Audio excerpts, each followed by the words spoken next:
Okay, let's do a couple. Let's do one easy one to get started. Not easy. I should never say that. I mean, of course they're easy for me. I do this for a living.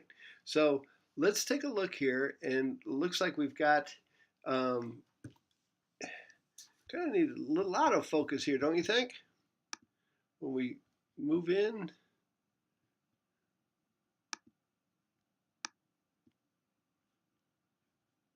let's see.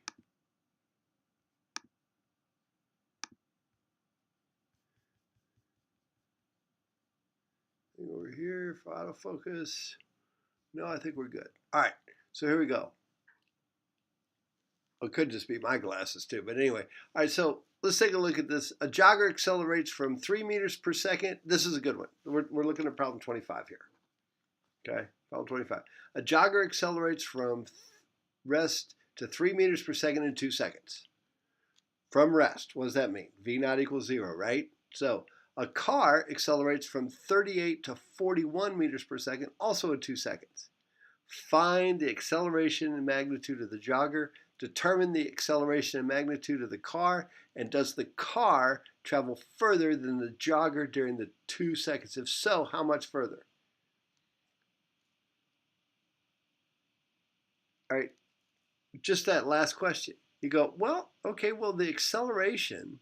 So you're giving me you're giving me the change in velocity, and you're giving me the time, so that's pretty easy on the acceleration.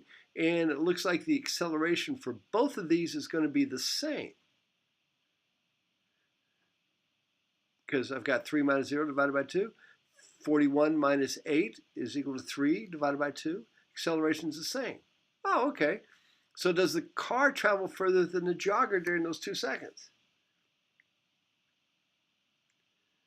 New to this, you might go, well, no, if the accelerations are the same, and they're both starting from are they both starting from rest? No. So I'll show you how that works. All right, 3, 2, 38, 41, 2. All right, so here we go. Here's the jogger. And we'll just see how far he goes. Okay, so the initial velocity is equal to 0. V final is equal to 3 meters per second. The time was 2 seconds. 2.0 seconds. So everything's in 2. So they want us to do 2 sig figs. So I know that the acceleration is equal to 3.0 divided by 2, which gives me 1.5 meters per second squared. So in another second, that jogger should be going 4.0 meters per second, or 4.5. And a second after that, 6.5 meters. However, human beings cannot accelerate for that long, for that fast, at that speed. So that was pretty straightforward. Now, how far did he go in that amount of time? Well, there's 2 ways to look at that. One way we can look at, the way I like to do it is, okay, the acceleration is constant. So I go right back to this guy every time. If I can use this equation, this is the one that I like to use for finding the distance. If I know the time and I know the 2 velocities, there's no reason in the world why I should use anything else. I could use this one if I wanted to. So let's just take a peek. So this is use that. So we know that x is equal to the average velocity times the time. So the average velocity here would be 3 plus 0 over 2 times 2 seconds. Well, look at that. That cancels. And so we wind up with 3 meters because the seconds cancel out of there. And this is meters per second. So the seconds cancel there. Okay?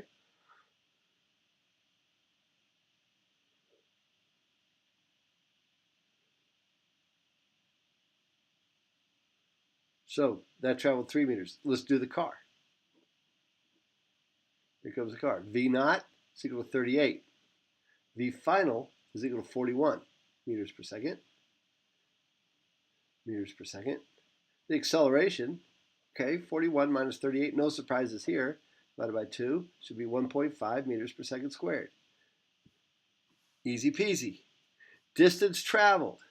Once again, average velocity times the time. Average velocity is 41 plus 38. Bastards. They're going to give me a... Sorry. It's Friday afternoon.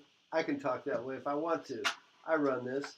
No, I'm kidding. All right, so anyway, so we got 41. I'm sorry, I'm going to be lazy. 41, clear. 41 plus 38 divided by 2. 39.5, in case you can't see, that's e to the 1, so it's 39.5 meters per second.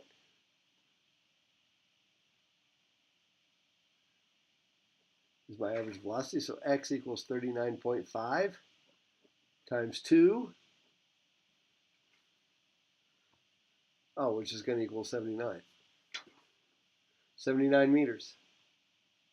Quite a bit of difference, because it was already going 38 miles an hour, or 38 meters per second. Okay, I think we can squeeze one more problem on here. And I'm going to send this sheet along too. It'll be part of the notes too. All right.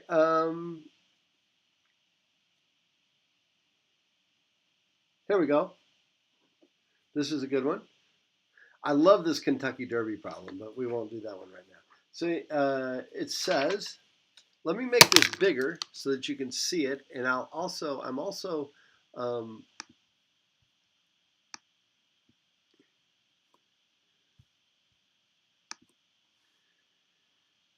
that's too big.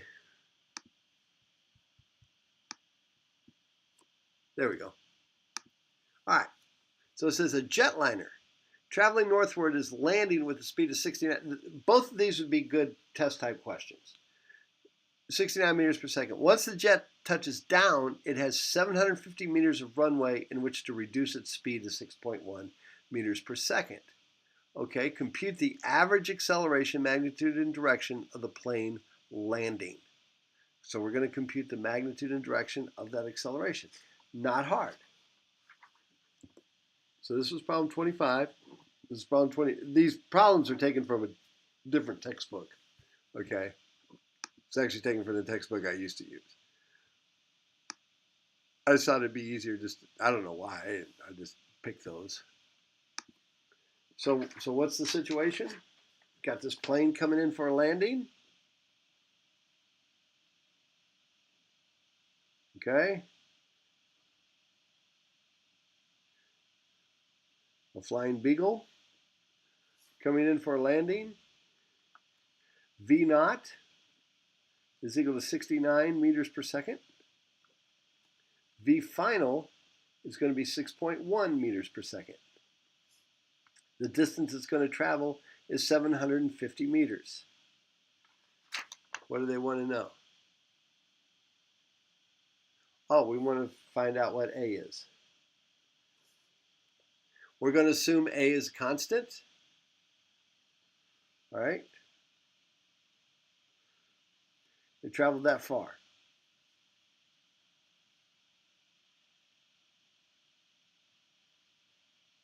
All right. Well, we can do this in a couple ways. I'm going to do it this way to find out the time. Assuming, again, I need that time. So, once again, assuming that x is equal to the average velocity times the time, I can use that. See, I think they want you to go to this formula here because you got a final, you got an initial, and you got a change in speed, so you can find A. You can do it all in one equation with this guy too, and I'll show you how to do that too with the same thing. So, but I'm going to use the average here, 69 plus 6.1 divided by 2. And I'm also going to go to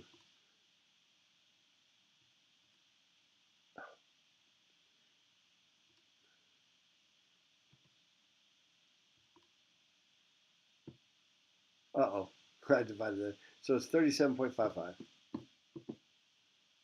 is the average velocity. And 750 meters is equal to 37.55 times the time. So 750 divided by the answer, 19.97 seconds.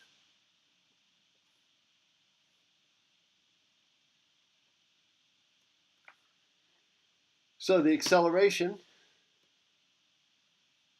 is 6.1 v final minus v initial over the time.